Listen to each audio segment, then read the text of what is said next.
Doctor कारा Hardinge, एक psychologist, जब क्रिसमस के इवनिंग पर चर्च से घर लौटते समय अपने पति को खो देती है तो उसके पिता उसे एडम से मिलवाता है। एक ऐसा मरीज के बारे में सस्पेक्ट है जिसको मल्टीपल पर्सनालिटी डिसऑर्डर है। उसे अनएक्सप्लेनेबल साइकियाट्रिक थ्योरीज को एक्सेप्ट करने के लिए और मनाने के लिए एडम अपने बाकी पर्सनालिटीज के इम्पॉसिबल सीमिंगली होने वाले फिजिकल कैरेक्टरिस्टिक्स को अपनाता है।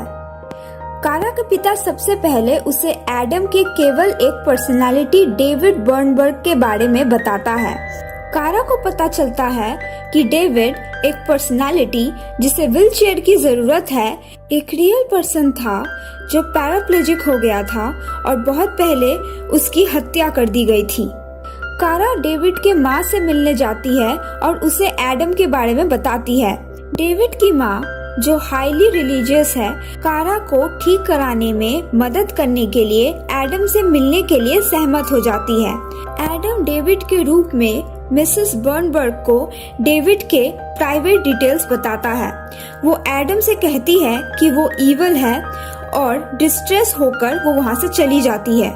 एडम कारा सहित दूसरों के प्रति बहुत ज्यादा अग्रेसिव हो जाता है और अपने पर्सनालिटी के बारे में और अधिक खुलासा करता है। इनमें से एक वेस है जो एक मेटल बैंड सिंगर और सैटनिस्ट है जिस पर सुसाइड करने का संदेह है। ये सोचकर कि उसने पर्सनालिटीज को एस्केपिज्म के रूप में बनाया है, कारा उसके घर जाती है और उसे फिल्थी, रन डाउन और डेविल वॉरशिप के ऑब्जेक्ट से भरा हुआ पाती है। उसे बाथरूम में एक डिकम्पोज्ड बॉडी भी मिलता है। पुलिस को बुलाने के बाद कारा अपने बेटी सैमी को स्कूल से लेने जाती है। एडम एक फैमिली फ्रेंड के पर्सनालिटी में सैमी के साथ मिलती है। वो सैमी से भगवान में उसके फेथ के बारे में सवाल करता है और सैमी कहता है कि वो अब बिलीव नहीं करती क्योंकि उसके पिता की हत्या कर दी गई थी। एडम को अरेस्ट करने के बाद उसके घर में बॉडी के बारे में पूछताछ की जाती है। कारा मिसेस बर्नबर्ग से दोबारा मिलती है जो कारा को विच पहाड़ों में ग्रैनी के नाम से मशहूर एक विच डॉक्टर के पास ले जाती है। एक ब्रीफ मीटिंग के बाद ग्रैनी कारा को विदा करती है। चीखें सुनकर कारा चुपचाप वापस आती है और देखती है कि ग्रैनी एक बूढ़े आदमी को काट रही है, उसके आत्मा को चूस रही है और उसे एक अजीब प्रतीक वाले कंटेनर में फूंक रही है। फिर ग्रैनी उसके शरीर से एक कैंसरियस लंप निकालती है और उसमें आत्मा वापस डालने से पहले उसे सील देती है। बूढ़ा आदमी ठीक से जगता है और विच डॉक्टर मुड़ती है और कारा से पूछती है कि क्या वो अब भी केवल साइंस में बिलीव करती है। कारा को याद आता है कि एडम जब लोगों से मिलता है तो उनसे उनके फेथ के बारे में पूछता है। वो अपने फोन पर 2 वॉइस मैसेजेस सुनती है।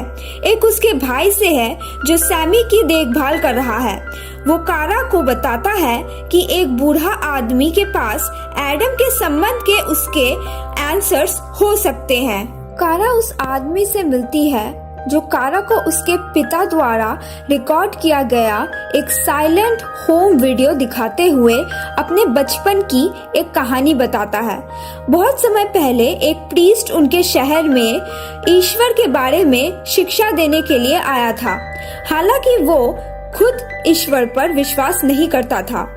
प्रीस्ट ने कहा कि विचक्राफ्ट और पेगन रिचुअल्स की जरूरत नहीं है और लोगों को फेथ के माध्यम से ठीक किया जा सकता है। टाउन में इन्फ्लुएंजा फैल गया लेकिन वहाँ के लोगों ने प्रीस्ट पर बिलीव किया। जब उन्हें पता चला कि प्रीस्ट एक नॉन बिलीवर था जिसने अपने 2 बेटियों को टीका लगाया था और टाउन स्वीपर को मरने के लिए छोड़ दिया था तो उन्होंने उसके बेटियों की हत्या कर दी। ग्रैनी ने उसकी आत्मा को बाहर निकाला और उसके छिद्रों को मिट्टी से भरने से पहले हवा में उड़ा दिया ताकि उसकी आत्मा वापस न आ सके। उसने उसके शरीर को फेथलेस का शेल्टर बनाने का कर्ज दिया। पुलिस ने कारा को बताया कि उन्होंने एडम को उसके पिता के पास छोड़ दिया है और उसके बाथटब में जो बॉडी था वो असली एडम का था जिसके पास घर था। कारा प्रोजेक्टर स्क्रीन की ओर देखती है और इन्फ्लुएंजा एपिडेमिक के बीच एडम को देखती है। वो डिकेड्स पहले का फेथलेस प्रीस्ट है। कारा ने अपने पिता को फोन किया। उसे एहसास हुआ कि एडम उसे मारने जा रहा है। जब हत्या होता है तो वो असहाय होकर सुनती है। फिर अपने भाई को अपने डिस्कवरीज के बारे में बताती है। वो उसे बताता है कि सैमी उसके फैमिली फ्रेंड और पिता की तरह ही बीमार हो रही है और उसके पीठ पर एक अजीब सा सिंबल जला हुआ है। कारा उसे सैमी को ग्रैनी के पास ले जाने के लिए कहती है। एडम वहां पहुंचता है और उसके भाई को अक्षम कर देता है। कारा सैमी को स्पीकर पर कॉल करने के लिए कहती है और डेविड से बात करने की मांग करती है। जैसे ही एडम वापस डेविड में बदलता है, वो कोलैप्स हो जाता है क्योंकि डेविड को व्हीलचेयर की जरूरत होती है। कारा का भाई और बेटी वहां से भाग निकलते हैं। उनके साथ जुड़ने के बाद कारा देखती है कि सैमी पर वही सिंबल है जो विच डॉक्टर के कंटेनर पर था।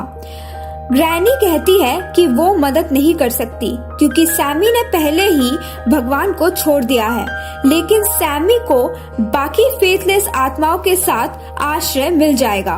एडम ने कारा के भाई को मार गिराया और कारा पर कब्जा कर लिया।